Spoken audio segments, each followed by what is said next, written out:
Hey, Peace World. Thanks for pressing play on another Pay Me No Mind sports and entertainment channel. Chill out, man. Got my dog out here with me. Um, get into some bite down boxing talk. I did a review yesterday, Friday. Um, Before that, check out that The Five Bloods on Netflix. I did a review on it. It's longer. I pretty much get my thoughts out there in the first 5 to 7 minutes, but after the 34-minute mark, I started talking about tying in some of the messaging in that movie to some of the stuff that I'm seeing today in the wake of the whole justice for George Floyd, BLM, Black Lives Matter, so on and so forth, all of the protesting and everything that's going on. So check that out. But support the movie though. I think it's a pretty dope flick. But talking about the Thursday night fights on ESPN, it's kind of disheartening to see the numbers come back as low as they were. I think it was significantly lower than the Shakur Stevenson fight against Felix Caraballo on Tuesday night that had the heavyweights on there, Guido Vianello and Jared Anderson, Quantavious Cash and Calvin Metcalf, and then Robeisy Ramirez against the Andujar Cat. So it was kind of sad, you know. You would have thought the word would have been out a little bit more, and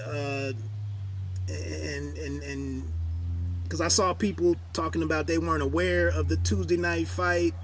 So I thought, boxing would have gotten back on the radar for many people. But the numbers, the averages or the peak average, whatever they want to, however they look at it or phrase it, was in the mid 300,000 or, somewhere in the 300,000. And that's kind of sad because I feel like Top Rank is doing quite a bit to champion and be a good steward of the sport. But all of that aside, man, I mean, I'm a huge Adam Lopez fan. I think he's a pretty interesting character or figure at featherweight, and I think he can give some guys some problems. Has a really nice. His fundamentals are excellent, and he's pretty tough.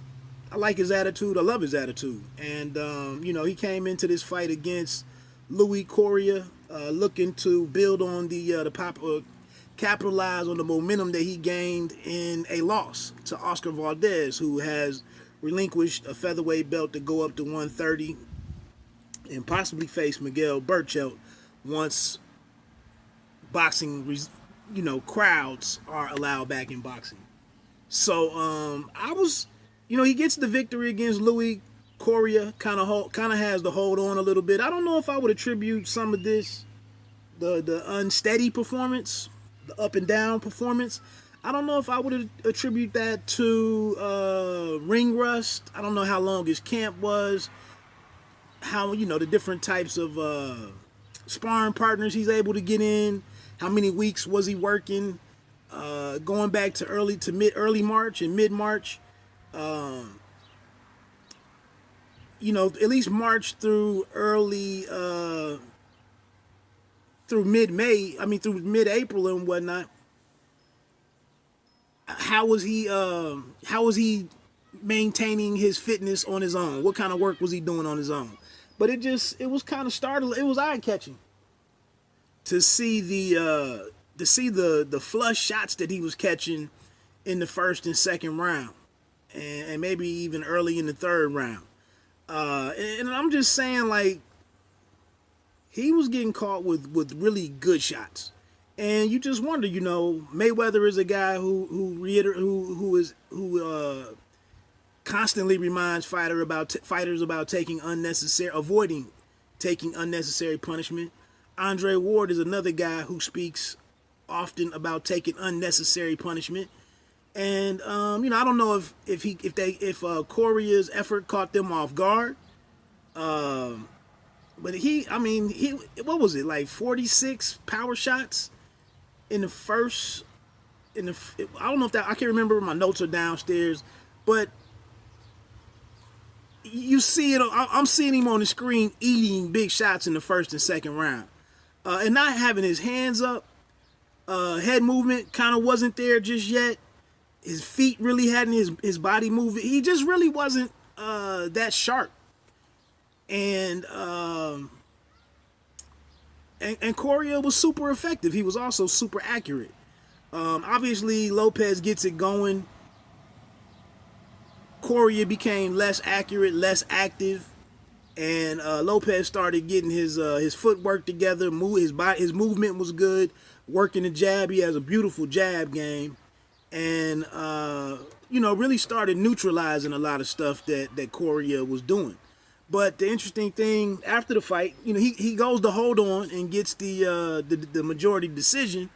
But the one thing that he came out and said, his eyes were obviously very swollen, both of them, and that's from being hit with left and right hands in the first and second round.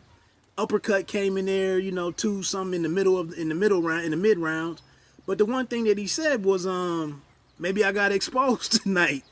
Now it's kind of difficult to always say the right things after a fight and after a really tough fight, after really being pushed. But to come out and say maybe I got exposed tonight, and then calling that his toughest fight to date. And that's just, like I said, that's just one of those performances where here's Lopez, who wants to eventually have the opportunity to vie for world titles and whatnot, but you took a good amount of damage in this fight, and does that are there some lingering effects, moving on to the more top tier guys? So it works for me. It was a hell of a fight. It was very interesting.